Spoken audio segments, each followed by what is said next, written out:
the very few that stumble across and watch the first 2 minutes of this, we're gonna make you work. Yes. For what you're doing. Put your pants on. Yeah. Like, So like you no shame. No shame. we can see you. There. It's weird. Okay. It's weird. Doing It is. lines. Doing lives. There's a bunch of cokeheads watch our shit. Yeah. Like 3 in the morning, like, yeah, do that now. Just like pinned. What's gonna happen? What's gonna happen? Do it. Fucking yeah. Talk Said about, you do it, you do it. talk about glue more. This is actually. It's so weird that we're getting worse at starting them as it goes on. Like anything else that I do gradually gets better. We This is one of those things. started this with very concise like introduction and everything, but as you watch podcasts, they're non-professional. That's what. So this is what this is. This is Warren and mine's and sometimes Tiffany's brain. Like, let's be honest, we've just taken ourselves for granted because I'm pretty sure I might be the only person who watches these. Like, but It's definitely possible. We're just creating content for us on our drive. yeah. So I don't care about you. No, the internet does not care about any of you. Nope. I'm the internet. Full disclosure that That's we do. a big flame. I'm gonna drop it right there. I am the internet. I am So too. come at me, bro. Come at me, bruh. Don't tase me, bro. That was my favorite meme. Yeah, don't I tease me, I know bro. a lot of them have come after that, but don't tase me, bro is timeless in my eyes. Truly. Well, what else is timeless is sport. And one of the most timeless It's blood sport. is blood sports. Exactly. It's, Jean-Claude Van Dame. oh, God, such a good movie. They're remaking it. I know, and I'm pissed. I know. Unless it's... But I can't watch Jean-Claude Van Damme right now anymore. Because of that Weird. fucking lump on his head. Just He ruins has a it. lump in his head? Have you not noticed? Like, No. oh my god. I struggled with the Expendables. Because every time he's there, like one shot he looks like Jean-Claude Van Damme. Next shot he's got this fucking lump. Just here. Like, just right here. Well, like it's from all those years going, no!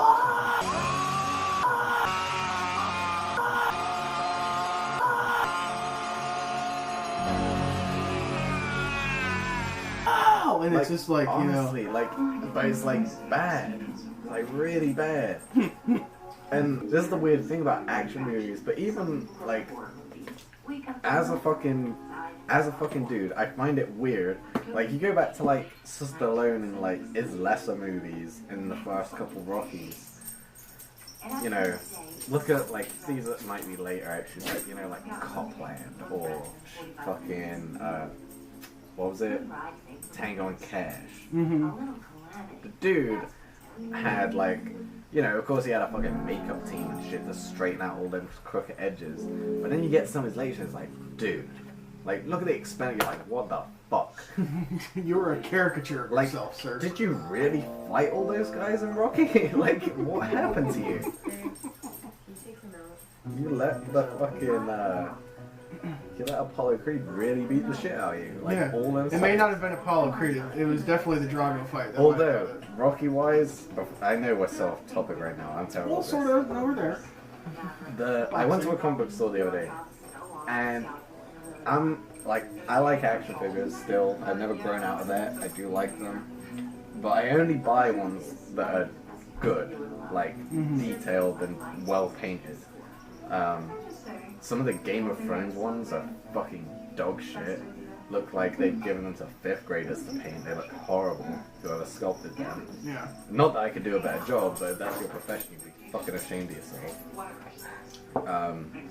You know, then I have, like, I buy, like, fairly decent ones. I like Frank Miller's line of action figures from The Dark Knight. He didn't make them, obviously, but the people who did the sculpt for them, spot on to the literature. Yeah, 3D lithographs and stuff like that. So I'm looking through there for action figures, and most of them are terrible. The Marvel ones as well. Like, I was looking through them and I gave up with the superhero ones. I was so disappointed with how they're painted and how they look. Even the Hulk, how can you not make a good Hulk one? It's like, that's what you're good at, is like over-exaggerating shit, but it's all off. So I'm looking through and I find these gems that I'd never heard of. And I'm like a huge Rocky fan. Loved all the Rocky movies growing up. You know, I know the fucking problems with them. I know that 5 is dog shit, but when I'm watching them, I watch all of them, and I watch 5. Like, I watch all of them. You have to. Yeah, because I don't know. You can say whatever you want about number 5, but I love the street fight at the end. I love the street fight at the end. I love him climbing up on it. It's like his fall from grace. But he does it, and he's still himself, and all the fame's gone. And I like it. So I'm looking through and I find these Rocky figures.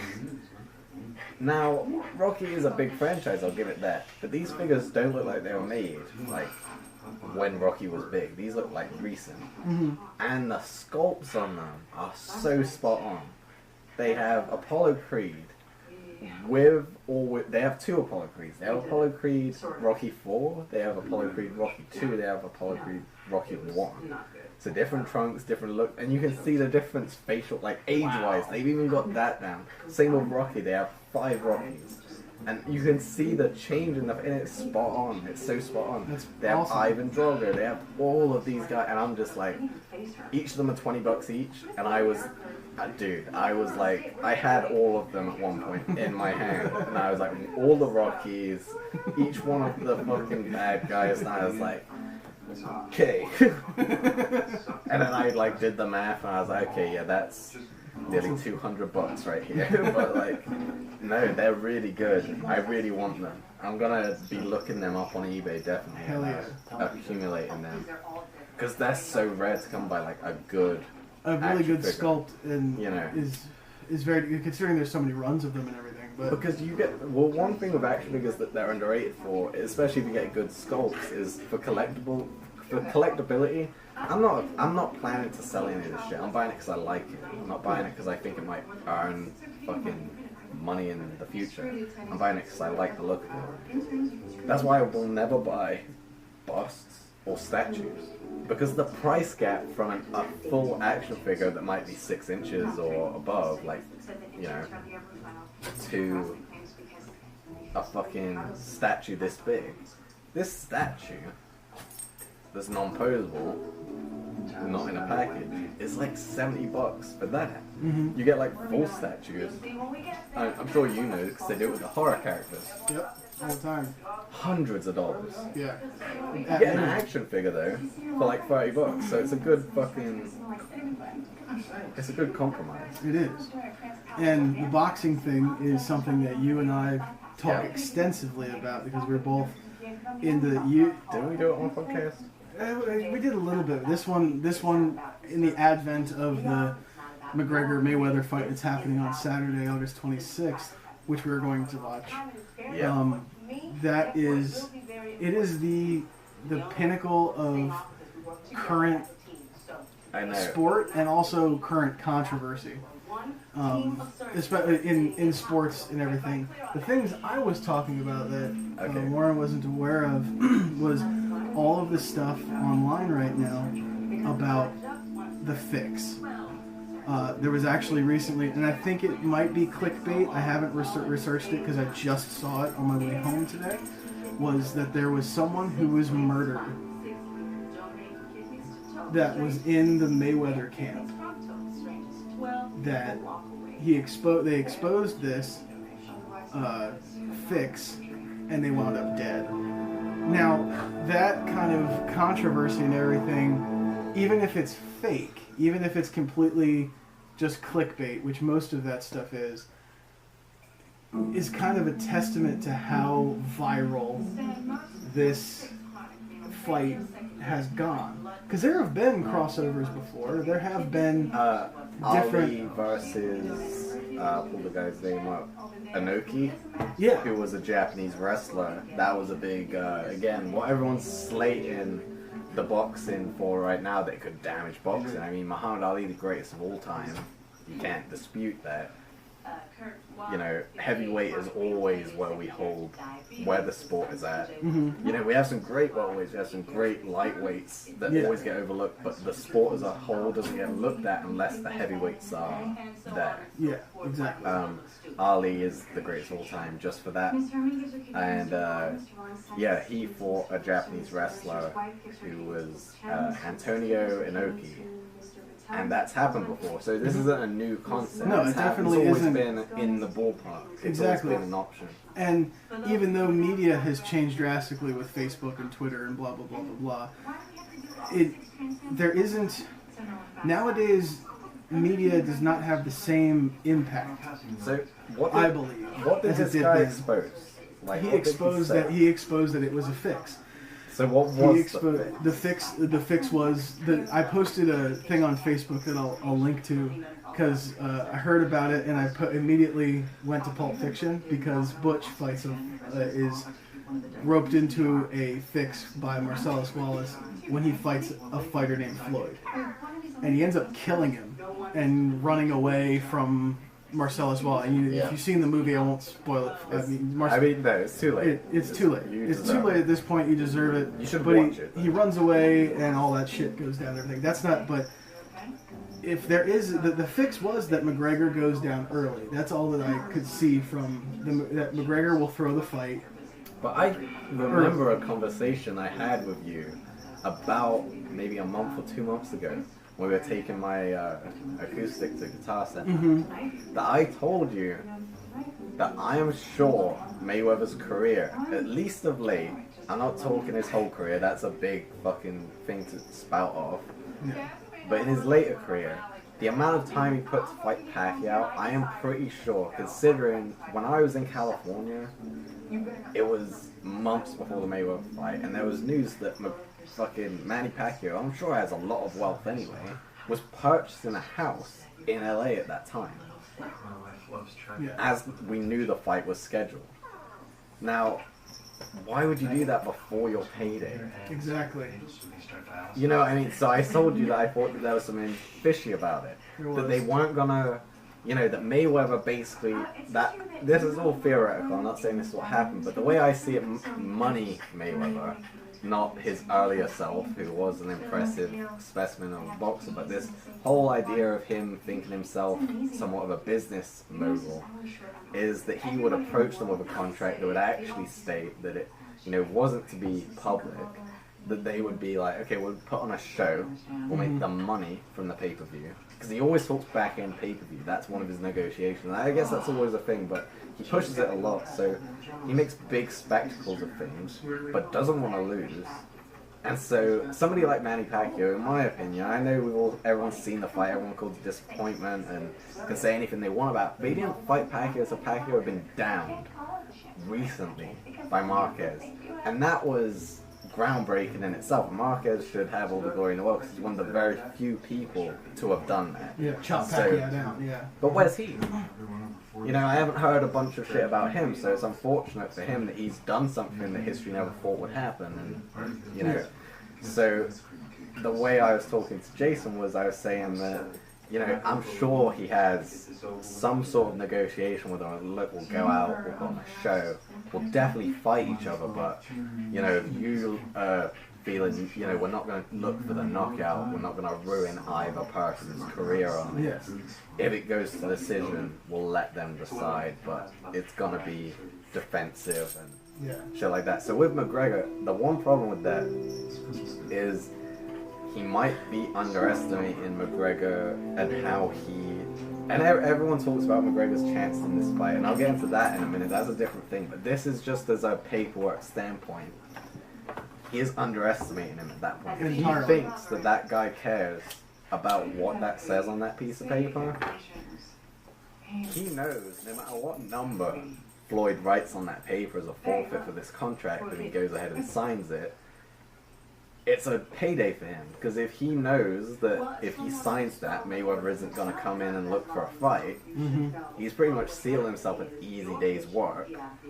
And he knows that all the money that he's asking for, he will eventually get, because he's going to take his place in some way, whether it's through promotions or some sort of business movement, because he's in with Dana White type, because UFC has always been against fighters fighting in boxing or other sports. The contract almost exclusively says they can't do that. So I feel like it is, you know what I mean? Like, I feel like he's underestimating his respect for paper, for words on paper. Yeah. I think this dude sees that it's way more worth for him at, 28 years of age, prime of his career.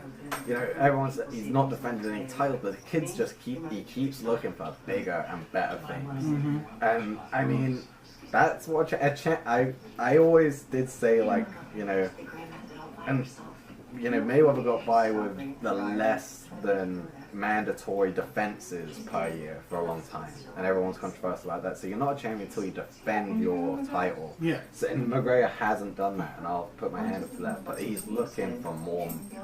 He's looking for this stage that just isn't there in the UFC. And if he does this, it will bring the spotlight to that, but it will also bring the spotlight to boxing. If he gets involved in these promotions and makes some more exciting stuff happen, it will bring some highlight to these boxers who are working hard and are doing impressive things but aren't getting the credit for it. So, but yeah, if that's the deal, I think Floyd thinks that he's made the deal and everything's fine, but I'll tell you what, he's got something up his sleeve, because it's definitely way more worth it for him, if that's the case, to go in and ruin him.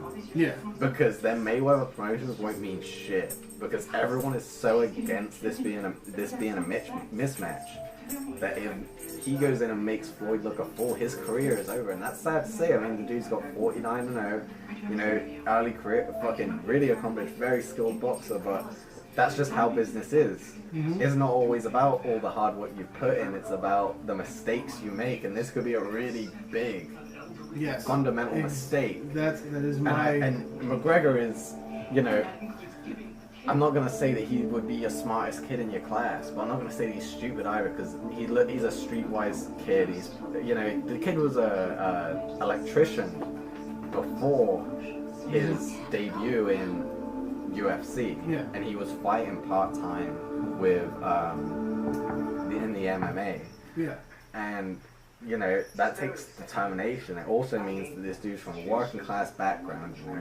He's also, Irish, and if any of you know what Ireland is like, apart from these fancy images you see, it's very similar to, Scotland, again, another place that has a very fanatical image in your head when you think of the place, but the reality is, it's, at the end of the day, you go to Glasgow, it's real. Like, it's no fucking fancy. Like, it isn't. Like, these kids, they're street smart. Same with, Liverpool, Manchester. Like, you go to these big cities, you have to adjust to that very fast. So somebody like Floyd, who thinks himself a businessman, but legitimately isn't, just through, without ripping on him, lack of education. The dude has all the money in the world, and he can't make a wrong move because of the position he's in, but for him to believe that McGregor cares what's written on that piece of paper is ridiculous. Mm-hmm. Because at the end of the day, McGregor is in a fight business, and boxing has become more sport. There is fights that happen in boxing. There is, and those are the great ones that we all long to watch. They're the best ones to see. But Floyd is definitely in it for the sport. And when he comes in against somebody with a style he's never seen, with this, not a lack of understanding, just a different training in fundamentals of what a fight is. He's in for a real fight. Yeah, exactly. He's not in for a boxing match. You go in against somebody like Pac, like these guys are trained by the best, so their movements, they train old school, they train all this new shit, they're on top. And so both of them are on the same level. So with Pacquiao versus Mayweather, both of them same sort of similar stances, same sort of similar defense mechanisms and shit. How they're going to handle each other. You take a guy like Conor McGregor, and everyone was ripping him, right, on this shoulder exercise. And I will be the first to say, you tell me that doesn't work and you can rip on him all you want. All the boxing guys who turned out and said, we don't do that in boxing. Look at what Tyson Fury did to Vitaly Klitschko. And that dude trains old school, and he trains shit that works. He's a fucking, from a gypsy bare knuckle boxing background, and that dude does that. Look at that fight. Look at all the angles he's able to generate because his shoulders are relaxed. He's been working on his shoulders, and he's throwing punches backhand to Klitschko. Places he's not expecting to come, and it won that fight. Klitschko landed not but one punch in that entire fight. Yep, absolutely. That mattered. So you can say whatever you want about that, but I promise that is a problem for Floyd. Because the fence only works against... He's only ever fought, especially recently, boxers of a certain pedigree. Mm-hmm. And boxers of a certain pedigree are trained by a certain type of trainer, and the type of trainer is training against the same sort of things that he's doing, which is exactly what he wants. You have somebody like that, and you know, again, like Tyson versus Klitschko is the perfect example. Because nobody took that serious, nobody thought he would do it, and he made him look silly. Mm-hmm. And he's been undefeated for 11 years, so it's not out of the ballpark to think that this could go very differently to what everyone else it absolutely definitely could. And the UFC background and the mixed martial arts background and everything, like you said, taking that thought process and bringing it over into the boxing world. There's two different types of footwork there. There's two different types of guarding. There's two different types of striking. There's two different types of defending against a strike and overcoming and turning a fight. Everyone's coming at McGregor's stamina, which is one thing. I mean, UFC bouts are only three rounds, and what are they? They're 3 minutes. I think they can be up. Isn't title 5 or 6? 5 or 6, yeah, something like that. But yeah, the average one is about 3. Yeah, and it never ceases to amaze me the people that are going, well, he's not going to be able to make it 12 rounds, which I understand and I completely stand behind. But Mayweather is a defensive boxer. He's not, and every fighter that's gone into him, even Pacquiao has been worried that if I come in as an offense and make him go offense, that he's going to come at me with something that I'm not prepared for. But in MMA and UFC, they are trained to prepare for anything. Yeah. They fight against every single style. They take naked elbows and knees to the face. Yeah. And that's something like... Interesting thing about boxing gloves is that they actually introduced boxing gloves at the weight that they are. I think now like welterweight is 10-pound gloves average. Yeah, between the two, yeah. Heavyweight can be up to 16-pound gloves. Yeah. Now the reason they introduced that is not, they say it's for the boxer's safety. More life-threatening injuries have happened since the introduction of boxing gloves. It just makes for a more entertaining fight. So, like back in the bare knuckle days of boxing, they would actually avoid punching each other in the face too much, right? Because the skull is a very hard place to strike somebody. If you're in there for 10 rounds and you fucking break your hand in the first round, so there would be a lot of body work. There'd be a lot of catching that arm and trying to, build fatigue in them and hit him in the bicep, hit him in the forearm. The introduction of these gloves is to make a more impressive fight. Now, one of the interesting things that's come up is the government body of this fight. Boxing has no regulatory organization in charge of it for this shit, but the one that's in charge for this particular fight is actually this close to the fight. Mayweather has decided he's always been pressing that McGregor will fight in 10-pound gloves. That's his advantage. It is all day. He's used to that. McGregor's used to fighting almost bare knuckle 4-ounce gloves, hardly any padding. It's just there literally to protect your hand. It's the bare minimum. You still break your hand in them. It's just there to sort of protect against that. Mm-hmm. Now, to cut blood down. Recently, there was a discussion, and it went through, surprisingly, that this will be one of the first title, well, it's not technically a title match, but it'll be a first, main event that will be fought with welterweights wearing 8-ounce gloves.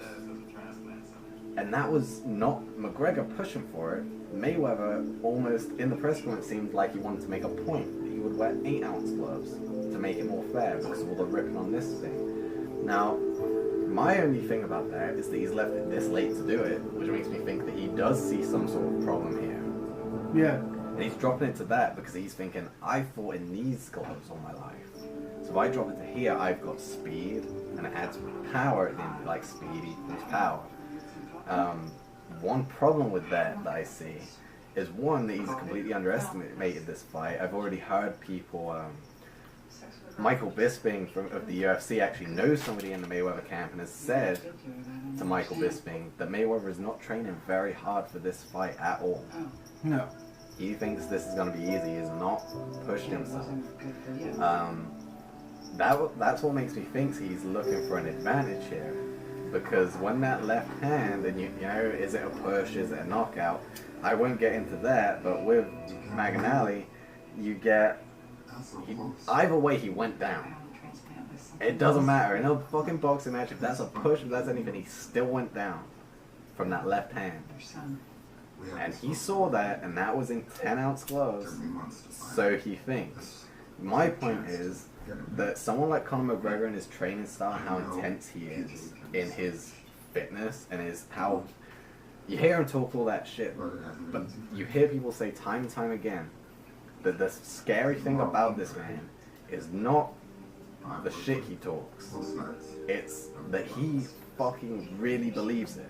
He's not being arrogant about it. You can feel it. You can see it. He says it and has no second thought. Like, he believes it fully.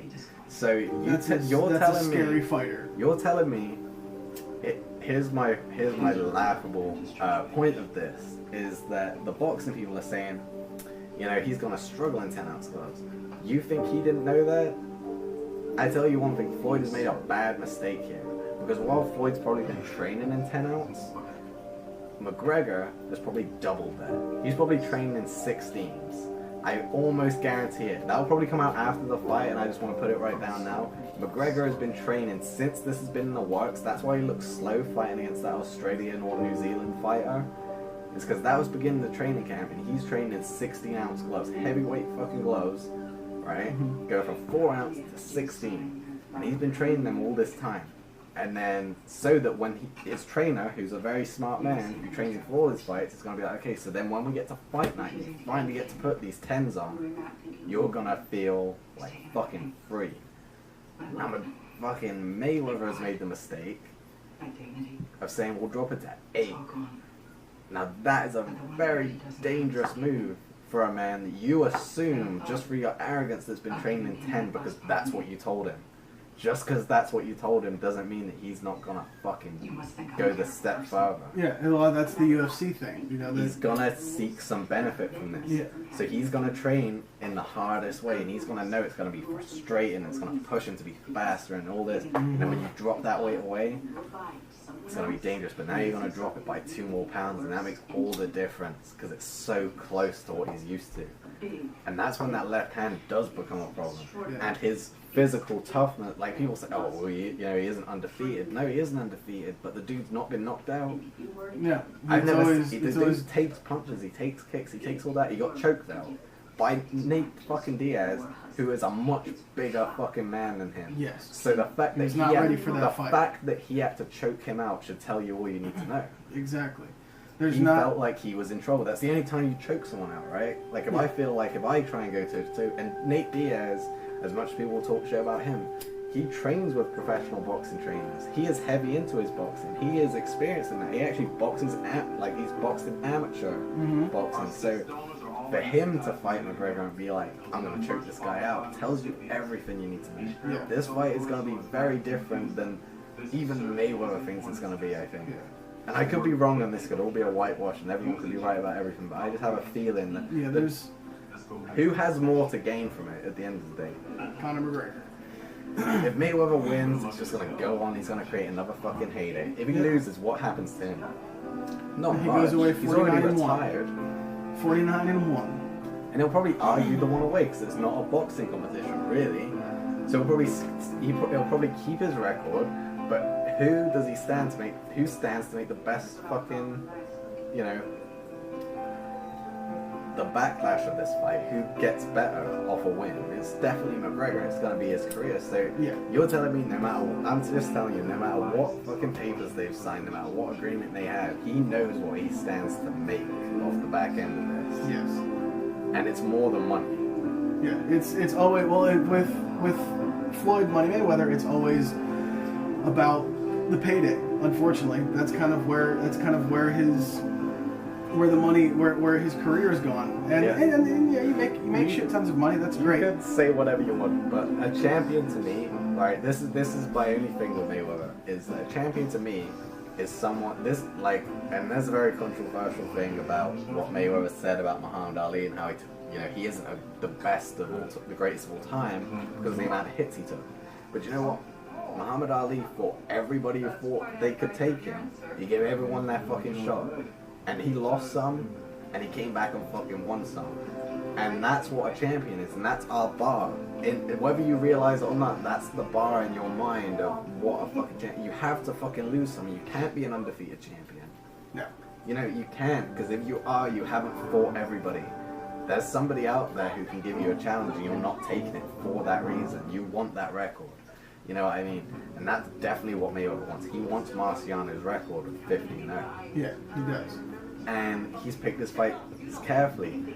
I would respect Mayweather more if he would have fought Pacquiao when he should have fought him and lost, and then came back and maybe won, drawn, or lost.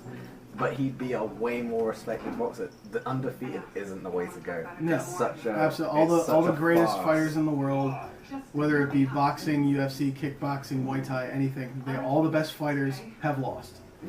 You don't gain anything from winning. I will be the first to say, like, Mike Tyson. Again, one of those people who's stereotyped as, Mike Tyson was just a fucking haymaker brawler dude. That dude was boxing at its best. Yeah. You actually watch Tyson fight. He wasn't what you think he might. Oh, he's a bulldog. He gets in there, he just unleashes. The dude was so technical and fast as fuck for a guy that size. And not just that, his form was there. His speed was just, you can't even touch the dude. And so when Evander Holyfield was a perfect match. Evander Holyfield is a boxer that's very underrated in history. He's not documented as much as Mike Tyson, I'll agree. But look at who Tyson lost to late in his career. Yeah.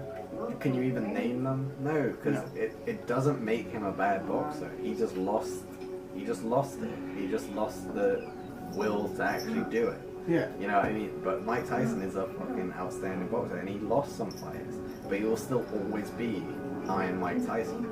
You know what I mean? Like, he'll always have that.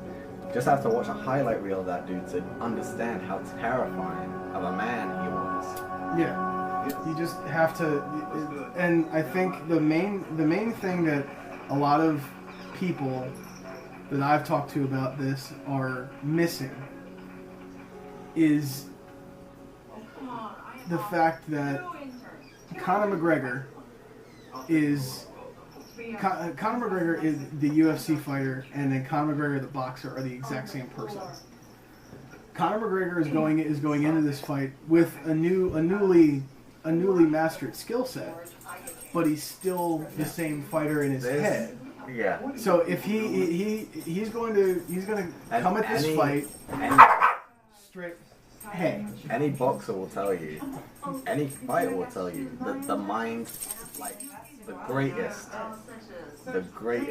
boxers of the time will tell you that the mind games is what wins the fight. It's the mindset. If you're not in it, you're done. You might as well not even step in there. Yeah. Because you know what's going to happen. You have to be in it. And that's why fighters with that charisma and that self-belief, not forced self-belief, not cockiness, but they're just self-aware. Literally just believing with no shadow of a doubt that I got it. Yeah, I'm gonna work hard and I'm gonna do that.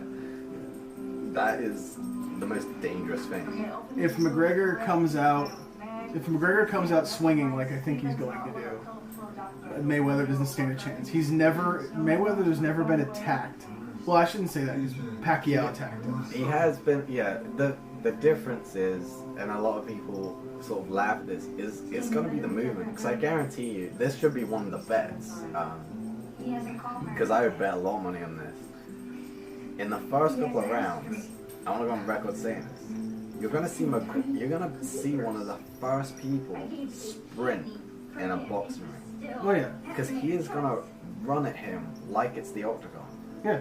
And he's going to bring it to him at a speed that he isn't used to. No, because boxers, it comes back to the whole rhythm thing. I love boxing, and but sometimes the training is counterintuitive, so that timing and the way that you move is so predictable. And it can create for some great balanced fights, and it can create for some great unbalanced fights where someone has such an overhand, makes the other guy look silly. But when you've got a guy who isn't going to play that game at all and is just going to run at you and try and plant one on you, there's not too much that you can really do. No, you can. He will defend against it, and I feel exactly that. That McGregor is going to come at Floyd Mayweather with a ferocity that he is not prepared for, and he's gonna. It won't be a first round. First round decision will not be a knockout in the first round, because McGregor is going to feel out the fight. That's all of his first rounds except for the ones that have ended in 15 seconds. He's always used the first round to feel out the fighter. It's always come in second or third round. This is where I think a lot of the analysts are wrong, in that I think that I wouldn't be surprised if McGregor uses this time, because he knows what Floyd's going to do. Floyd said all this shit about, oh, I'm going to come out punching, this is going to be a Mayweather you've never seen. I would not be surprised if he makes him put his money where his mouth is, and just stands at a distance and just kind of makes him come to him. Yeah. And then if he doesn't, because here's the thing, Mayweather's always been used to people saying they're going to knock him out, so he just sort of stays at a distance and makes them come into him. That's his forte. But the problem is that if he does that in this fight, and McGregor's doing the same thing, and McGregor turns to the crowd and goes, see, I fucking told. Like, there's more of an implication for Floyd to come to him than there is for Conor to go that way. So then you've got Floyd in uncharted territory, because he's the attacker. And that could be very interesting. Yeah, very. It just depends how it's gonna go. Is again, it's a really unpredictable affair. But I do think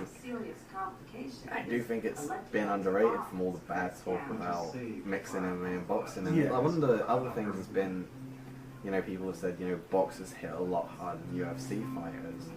And that might be true across the board of a lot of MMA fighters, given that most of them have wrestling backgrounds more than striking. But if you talk to somebody who's done boxing, somebody who can strike, I don't think that's a fair statement to draw, because how are you measuring that? How are you measuring who hits harder? Because if you're measuring them with gloves on, or you're somehow analyzing through film, you got to remember that they've got 10 extra pounds on their fist. You know what I mean? So that's where the power comes. You put that on, then they're at the same level. Anyone who can, everyone keeps talking puncher's chance. We know that, a fight at its simplest form, it is a game of chess. It's a smart game. You can play it rough or you can play it smart. You can play it two different ways.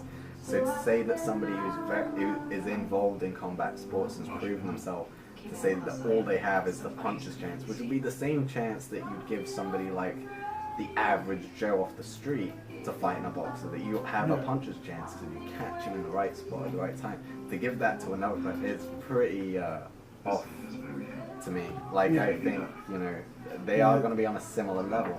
It is a boxing match, but to think that Conor is going to box him is ridiculous, because he isn't. You can't learn that in that frame of time. It's going to be a fight. It is going to be a...